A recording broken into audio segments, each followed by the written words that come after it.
हमारे पास मौजूद हैं हसन आबिद जो कि क्लिनिकल साइकोलॉजिस्ट हैं और हम ये बता रहे हैं कि बच्चों में ये जो गेमिंग की हैबिट है, जो गेम खेल रहे होते हैं, उनके लिए कितना मुज़र है या उनके दिमागी हालत के लिए बहुत अच्छा है, अच्छी प्रैक्टिस है। लेट्स टॉक जी, क्या कहेंगे आप? देखिए, मैं इसका ना थोड़ा सा आपको एटियोलॉजी बताता हूँ कि ये होता इम्पैक्ट कैसे करता है बॉडी को। हमारे बॉडी के अंदर एक न्यूरोट्रांसमीटर होता है, इसको आसान लफ्ज़ों में कह लेते हैं कि हार्मोन होता है, उसे कहते हैं डोपामीन। उसका ताल्लुक होता है एनर्जी के साथ, खुशी के साथ, एक इसको हैप्पी हार्मोन भी कह सकते हैं। तो जब आप कोई भी ऐसा काम करते हैं जिससे आपका डोपामीन इंक्रीज़ होता है तो आपको बहुत एक्साइटमेंट फील होती है। बच्चे जब गेम्स खेल रहे होते हैं तो उनका डोपामीन जो है ना वो इंक्रीज़ होता है और वो बहुत खुश हो जाते हैं। तो जब आप उस डोपामीन को रिलीज़ कराते रहते हैं गेम्स खेल के, तो वो किसी ना किसी तरह से चैनलाइज हो जाता है, उसी वक्त रिलीज़ होता है जब वो बच्चा गेम खेलता है। अच्छा। जब वो नहीं खेल रहा होता तो वो बहुत आपको काम नज़र आएगा या किसी और एक्टिविटी में पार्टिसिपेट नहीं करेगा। तो अगर आप उसका जो डोपामीन है उसको चैनलाइज करके मुख्तलिफ एक्टिविटीज़ के साथ अटैच नहीं करेंगे तो वो ज़्यादातर आपको एक ही एक्टिविटी करता हुआ नज़र आएगा। फॉर एग्जांपल, अगर आप उसके डे को चैनलाइज करते हैं, ऑर्गेनाइज करते हैं कि वो स्कूल गया है, स्कूल के बाद वो फुटबॉल खेलने चला गया है, थोड़ी फिजिकल एक्टिविटी हो गई है, फिर थोड़ी देर उसने होमवर्क किया है, होमवर्क में उसको थोड़ा सा आप अप्रिशिएट करें, उसका फिर डोपामीन रिलीज़ हो, फिर उसको गेम का टाइम देंगे, तो वो डोपामीन जो रिलीज़ होगा, जो हैप्पी हार्मोन है बच्चे का, वो जो उसको एक्साइटमेंट फील होती है, वो इन पार्ट्स के साथ अटैच हो जाएगी। क्या मेंटल डेवलपमेंट के लिए भी अच्छी चीज़ है बच्चों के लिए गेमिंग? बहुत अच्छी चीज़ है। आप डेवलपमेंट देखें ना, गेमिंग के अंदर बहुत सारी गेम्स आती हैं। कुछ होती हैं जो ऑफलाइन गेम्स हैं, जिसमें चेस है, लूडो है, या आपको और गेम कर लें, टेबल टेनिस एक्टिविटीज़ वाली गेम है। उनके अंदर भी आपकी जो मेंटल कैपेसिटी है इंक्रीज होती है, क्योंकि आप स्ट्रेटेजाइज करते हैं खेलने के लिए। इसी तरह जो ऑनलाइन गेम्स हैं उसके अंदर भी स्ट्रैटेजी होती है, क्योंकि आपके हैंड और आपका माइंड कोऑर्डिनेशन चल रहा होता है। ठीक। तो स्ट्रैटेजी भी बनती है, आपके एनालिटिकल स्किल्स भी बेहतर होते हैं, आपको प्लानिंग भी करनी होती है आपको विन करने के लिए, इसी तरह फाइटिंग गेम्स भी हैं। हाँ, कहाँ पे असर पड़ता है? मगर सर मैं यहाँ पे एक और बात ऐड करूँगी कि चलो ठीक है, हमने उनकी माइंड डेवलपमेंट के लिए उनको गेमिंग की इजाज़त भी दे दी, ठीक है, वो खेल भी रहे हैं, मगर इशू ये आता है कि फिर वो उस पर ना मतलब अपने आप को बहुत ज़्यादा डाल देते हैं, ज़्यादा गेमिंग की तरफ चले जाते हैं, कोई और एक्टिविटी का हिस्सा नहीं बनते, वो उस पर बिल्कुल रिलाई करना शुरू हो जाते हैं कि अगर हमारी लाइफ है, हमारी एक्साइटमेंट है, हमारा गेम है, सब कुछ है, तो बस हम गेम के साथ जुड़ जाते हैं, स्कूल से भागे आते हैं और सबसे पहले गेमिंग की तरफ भागते हैं। तो उस तरीके से कैसे ये नेगेटिव इम्पैक्ट पे अगर इसके बात करें तो ये उतना ही नेगेटिव इम्पैक्ट पड़ता है बच्चे पे, और उसकी ये सारी चीज़ें जो मैं अभी अच्छाई में बयान कर रहा हूँ ये बिल्कुल ऑपोजिट साइड पे चली जाती हैं। जैसे आपने रिसेंटली देखा कि बच्चों को मोबाइल पेरेंट्स दे देते हैं और वो उस पर कार्टून्स देखते हैं या उस पर गेम्स खेल रहे हैं, खाना खिलाते वक्त बिल्कुल पकड़ा दिया, जब रो रहा है बच्चा तो उसको पकड़ा दिया। अब देखिए कि वो ना उस एक्टिविटी के साथ अटैच हो जाता है। ठीक है। उस एक्टिविटी को हासिल करने के लिए, यानी उस मोबाइल को हासिल करने के लिए अक्सर वो टेंट्रम्स भी थ्रो करता है कि वो जानबूझ के रोना शुरू कर देगा या वो जानबूझ के खाना नहीं खाएगा। इसी तरह गेम्स के साथ भी अगर आप मैंने जैसे स्टार्ट में ही कहा था कि excess of everything is bad, आप कोई चीज़ ज़्यादा कर देंगे तो वो तो आपको नेगेटिव इम्पैक्ट करेगी।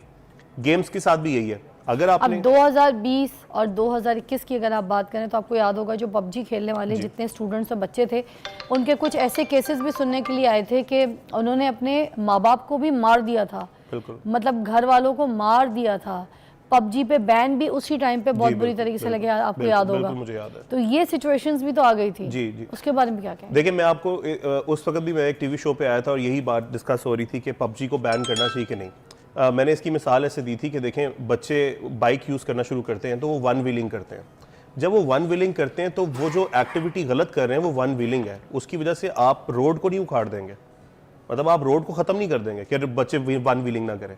इसी तरह अगर गेम को खेल के कोई बच्चा इतना इम्पैक्ट ले रहा है उसका कि वो उसके बारे में सोच रहा है, तो आप गेम को बैन नहीं कर देंगे, आप उस गेम के लिए टाइम ऐसा उसके लिए स्पेंड करवाएंगे उसको कि उसके ऊपर इतना इम्पैक्ट ना हो। जैसे छोटे बच्चे जो होते हैं 7-8 साल से छोटे बच्चे, ये जब ज़्यादा गेम्स खेलते हैं तो इनको ड्रीम्स भी इसी तरह के आते हैं। तो आप देखें ना, जैसे पबजी टाइप के जो गेम्स हैं, गोलियां मारे हैं और फायर कर रहे हैं अजीब तरीके से, दुश्मनी, jealousy, first person shooting games, उनको बिल्कुल एक्शन गेम्स भी होती हैं, तो वो दिमाग में कुछ तो असर करते होंगे ना, नेगेटिव। बिल्कुल। आप किसी बच्चे को GTA खिला दें, जो बहुत फेमस गेम है, तो उसमें कार थेफ्टिंग होती है, कार चोरी करता है एक बंदा और वो एक्शन गेम है तो वो शहर में फिरता रहता है। तो बच्चे अगर खेलेंगे वो तो यही बात करेंगे कि मैं कार चोरी करने लगा हूँ, अब मैं इसकी कार चोरी कर लेता हूँ, तो इम्पैक्ट तो होता है बिल्कुल। तो आपको ये देखना होता है कि जो गेमर्स, जो गेम डेवलपमेंट की कंपनीज होती हैं वो स्पेसिफिकली बताती हैं कि ये 3+ है, ये 6+ की गेम है, ये 18+ की गेम है, कौन सी गेम किस बच्चे को किस वक्त खिलानी है, इतनी तो सुपरविजन पेरेंट्स को करनी होगी। और अगर आप मोबाइल की बात कर लेंगे, ज़्यादातर बच्चे मोबाइल पे गेम खेल रहे होते हैं, तो मोबाइल के ऊपर जो है ना वो रिस्ट्रिक्शन भी लग जाती है। पेरेंटल लिंक होता है, गूगल ने भी दिया हुआ है, अगर वो एंड्रॉयड फ़ोन यूज़ करें उसके अंदर पेरेंटल लिंक होता है कि आप कोई भी बच्चा आपका वो गेम डाउनलोड ही नहीं कर सकता है आपकी मर्जी के बगैर। तो जब वो डाउनलोड करने लगेगा तो आपको एक ईमेल नोटिफिकेशन आ जाएगा कि बच्चा ये वाली गेम डाउनलोड कर रहा है, इज़ इट अलाउड और नॉट। अगर आप अप्रूव करेंगे तो वो, इसी तरह आपका जो कंप्यूटर्स हैं, लैपटॉप्स हैं या डेस्कटॉप यूज़ करें बच्चे, उस पर भी माइक्रोसॉफ्ट ने आपको ये ऑप्शन दिया हुआ कि आप उनका एक लॉगिन बनाते हैं और उसको अप्रूव करते हैं कुछ घंटों के लिए।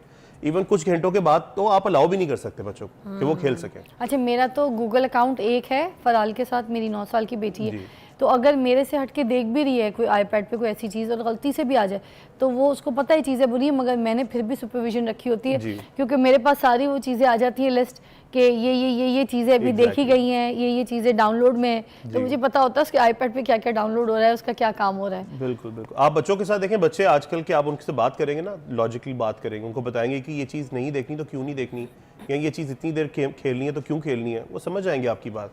तो थोड़ा सा सुपरविजन आपको करना होगा। अगर आप बिल्कुल कहें कि फ्री फॉर ऑल कर दें आप और वो जो मर्जी करते रहे और फिर आप कहें कि नहीं गेम्स खराब है, तो गेम्स खराब नहीं है, उनको चैनलाइज करना बड़ा इंपॉर्टेंट। तो आप भी मुझे बताएं कि अगर हमने 5 साल की उम्र तक बच्चों को कोई गेम अलाउ करनी है तो वो कौन सी गेमिंग है जो हम उनको कह सकते हैं? देखिए 5 साल का बच्चा तो बहुत ही छोटा है। 5 साल के बच्चे को तो जितना कम से कम स्क्रीन टाइम आप दें उतना तो फिर उसको क्या दें? मैं तो प्रेफर करता हूँ जितनी ज्यादा फिजिकल एक्टिविटीज में डालें उतना बेहतर है। नर्सरी राइम्स भी ना दें? नहीं, नर्सरी राइम्स आप दे सकते हैं, उससे ये होता है कि राइम्स में नॉलेजेबल राइम्स भी होती हैं।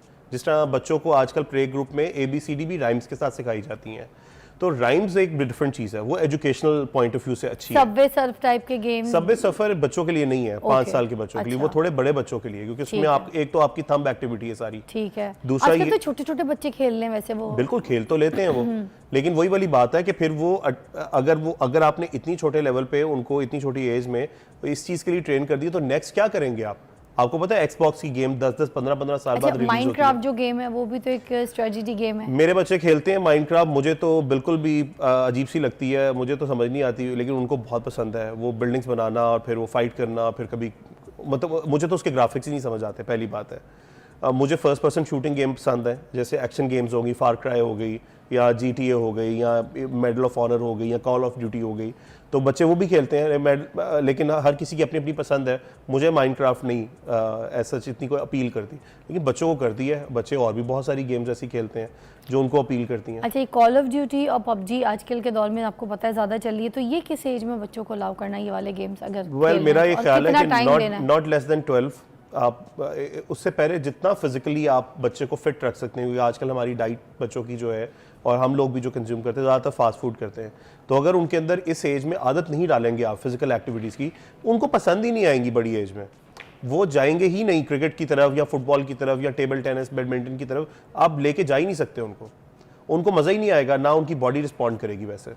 अच्छा, एक ब्रेक लेते हैं, ब्रेक के बाद दोबारा ज्वाइन करते हैं और ब्रेक के बाद हम ये पूछेंगे आपसे ख़ास तौर पे कि जो अभी ये सर्दियाँ आ जाएंगी और स्मोक का भी इतना बुरा हाल है कि अब आप जो है वहाँ पे सांस भी नहीं ले सकते, बाहर जाके कोई एक्टिविटी नहीं कर सकते।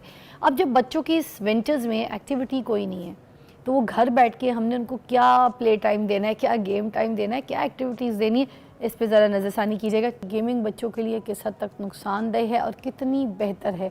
अच्छा, मेंटल हेल्थ के लिए जैसे हम बात कर रहे थे कि बच्चे अगर गेमिंग छोड़ देते हैं या उनको छुड़वा देते हैं, बिल्कुल ठीक है, या आपके सामने ऐसे मज़ाहमत कर रहे हैं, लड़ रहे हैं कि उनका बिहेवियर जो है वो ख़राब हो रहा है, तो अब किस तरीके से उस बिहेवियर को हम कंट्रोल कर सकते हैं? हम ज़रा सोल्यूशंस की तरफ भी आ जाते हैं। देखिए, बच्चों को चाहिए होती है कोई ना कोई एक्टिविटी, तो आपने उनको इंगेज करना होता है। अगर पेरेंट्स दोनों ही काम करने वाले हैं उनके लिए बहुत मुश्किल हो जाता है। यूजुअली पेरेंट्स जो दोनों काम करते हैं, घर से बाहर जाके काम करते हैं, तो बच्चे ज़्यादातर ग्रैंड पेरेंट्स के पास होते हैं। ग्रैंड पेरेंट्स उनकी एनर्जी को डील नहीं कर पाते, एक्सेसिव एनर्जी को, तो उनके लिए सबसे बेस्ट केस सिनेरियो यही है कि या तो इनको गेम खेलने दो या मोबाइल पकड़ा दो। तो पेरेंट्स को एक रोल प्ले करना होता है इसके अंदर, वो जिस तरह करना चाहें, जिस तरह भी करें, मतलब ये एक चैलेंज तो है बहुत डिफ़िकल्ट, और एक ऐसा चैलेंज है जिसके अंदर बच्चों की तरबियत जो छोटे एज में फिर ख़राब हो जाए तो फिर वो आप ज़्यादा बड़े एज में जब वो जाते हैं तो उसको रिवर्ट बैक नहीं कर सकते। तो फिर यही है कि आप जो आपका सैटरडे संडे अगर छुट्टी आती है तो उसको अच्छे से यूटिलाइज़ करें, उनकी एनर्जी को एग्जॉस्ट करें।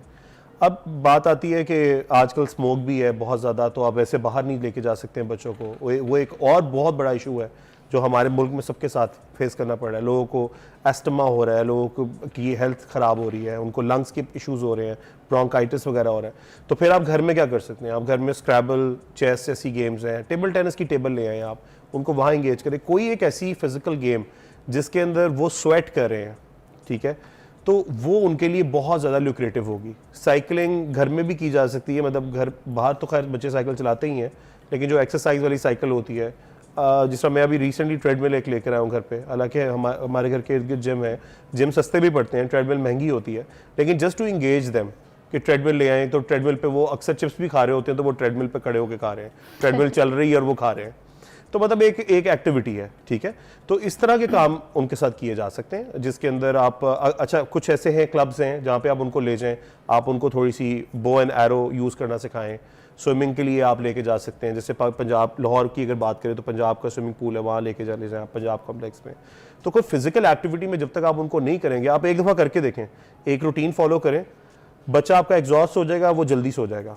जब वो जल्दी सोगा सुबह फ्रेश उठेगा, स्कूल के लिए भी फ्रेश होगा। क्योंकि बच्चे का डिप्रेशन, उसकी एंजाइटी, ये सारी चीज़ें जो है ख़त्म होती हैं जब बच्चे के अंदर एक्टिविटी आती है। एग्जैक्टली ऐसे ही है। मगर एक चीज़ तो माननी पड़ेगी ना कि जो गेमिंग है, अगर हम उसकी बात करें तो इनकी जो तालीम है उसके आगे तो बहुत रुकावट बन जाती है। चाहे हम जितना मर्जी कंट्रोल करने की कोशिश कर लें, उनकी जो फोकस है वो सारा का सारा वो गेम की तरफ रहता है। भले जितनी हटाने की कोशिश करें, उनका इंटरेस्ट तो उधर ही है, तवज्जो भी सारा उधर ही चला जाता है। पर पढ़ाई पे हम उनको बच्चे को लगा भी देंगे, वो 2 मिनट किताबें पकड़ के बैठेगा, मगर उसका जो है ना माइंड इंटरेस्ट लेवल उसका वही होगा कि गेम कितनी देर में।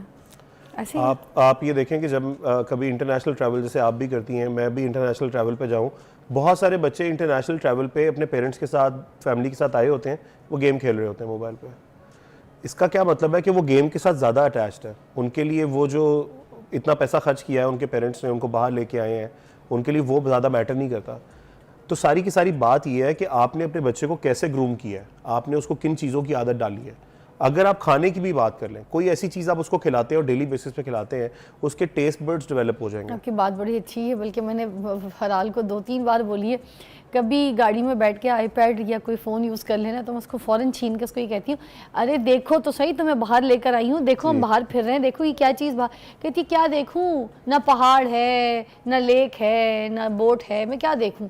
तो मैं उसको ये कहती हूँ, यही देखो, जो साइकिल वाला जा रहा है ना, वो देखो कैसे जा रहा है, किस तरीके से जा रहा है, उसकी साइकिल के पीछे कौन बैठा है, वो देखो रिक्शे वाले ने कहाँ गलत रिक्शा पार कर दिया, ये देखो। मैं कहती हूँ ये हैपनिंग, ये भी देखो कि माशरे में हो क्या रहा है, ये चीज़ें देखो, बिलबोर्ड कहाँ लगा हुआ है, ये बिल्डिंग इतनी ऊंची यहाँ पे कैसे खड़ी हो गई, अभी 3 महीने पहले तो यहाँ पे कुछ भी नहीं था, खाली प्लॉट। ये सारी चीज़ें मैं उसको बोलती हूँ कि ऐसी चीज़ें एक्सप्लोर करो, देखो।